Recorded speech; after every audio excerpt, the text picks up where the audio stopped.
ശ്രീ ജലീൽ പുനലൂർ, 3 കാര്യങ്ങൾ ഇവിടെ ഉയർന്നു വന്നു. ശ്രീ പത്മനാഭൻ പറഞ്ഞ കാര്യങ്ങൾ അങ്ങ് കേട്ടു. ശ്രീ ബൈജു ഇതിന് ചട്ടമുണ്ട്, രേഖയുണ്ട്, കീഴ്വഴക്കമുണ്ടെന്ന് പറഞ്ഞു. ശ്രീ മഹേഷ് പണിക്കർ അവിടെ നടന്നത് എന്താണെന്ന് വളരെ വ്യക്തമായി പറഞ്ഞു. വളരെ ബുദ്ധിമുട്ടുള്ളൊരു പൊസിഷനിലാണ് അങ്ങിരിക്കുന്നതെന്ന് എനിക്കറിയാം. പലർ മറുപടി പറയേണ്ട, അല്ലെങ്കിൽ സാങ്കേതികമായും ഭരണപരമായും രാഷ്ട്രീയപരമായും പിന്നെ കുറച്ച് ക്രിമിനലായുമുള്ള മറുപടികളാണ് വരേണ്ടത്. കവർച്ച നടന്നു, വ്യക്തം. സ്വർണം നഷ്ടപ്പെട്ടു, വ്യക്തം. തട്ടിപ്പ് നടത്തി, വ്യക്തം. ആചാര ലംഘനത്തിന് മുതിർന്നു, വ്യക്തം.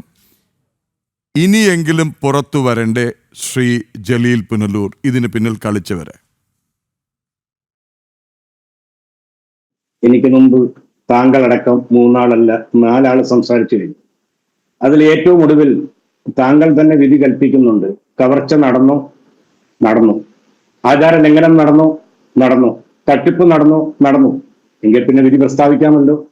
അത് BJP പ്രതിനിധിയിൽ നിന്ന് തുടങ്ങിയതാണ്. പക്ഷെ അതിനുശേഷം സംസാരിച്ചവർ അവരുടേതായ വിഷയത്തിൽ പ്രാഗൽഭ്യം തെളിയിച്ചവരാണ്. ഞാനത് ശ്രദ്ധാപൂർവം കേട്ടുകൊണ്ടിരിക്കുകയായിരുന്നു.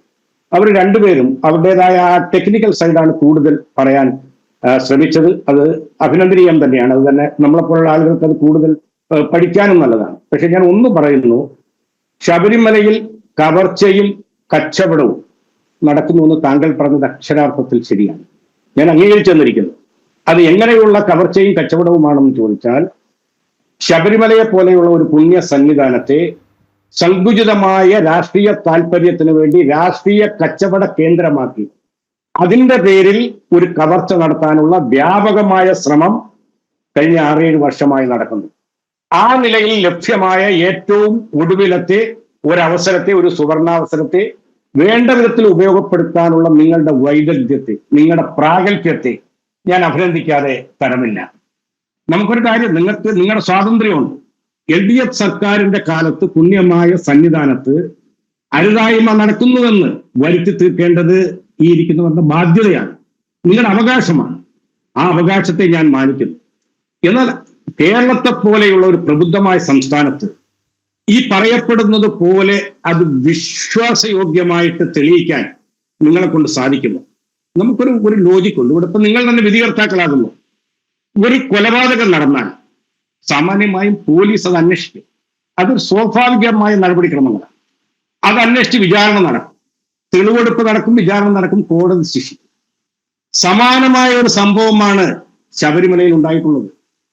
ശബരിമലയിൽ ഒരു ക്രമക്കേട് കണ്ടെത്തി. ആ ക്രമക്കേട് കണ്ടെത്തിയതിൽ നിരീക്ഷണം നടത്തുന്നത് ഇടതുപക്ഷ സർക്കാരോ ഇടതുപക്ഷ ജനാധിപത്യ മുന്നണിയോ അല്ല, ബഹുമാനപ്പെട്ട നിങ്ങളും ഞാനും ആദരിക്കുന്ന കേരളത്തിന്റെ ഹൈക്കോടതിയാണ്. 998 മുതൽ കേരള ഹൈക്കോടതിയുടെ നിരീക്ഷണത്തിലുള്ള ഒരു പുണ്യ ആരാധനാലയ കേന്ദ്രമാണ്.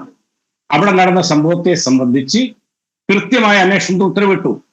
കോടതി പറഞ്ഞില്ല CBI അന്വേഷിക്കാൻ, കോടതി പറഞ്ഞില്ല NIA അന്വേഷിക്കാൻ. സ്വാഭാവികമായിട്ട് ആരാണോ അന്വേഷിക്കേണ്ടത് അവർ തന്നെ അത് അന്വേഷിക്കുന്നു. അതിൽ ഒരു അതൃപ്തിയും കോടതി പറഞ്ഞിട്ടില്ല.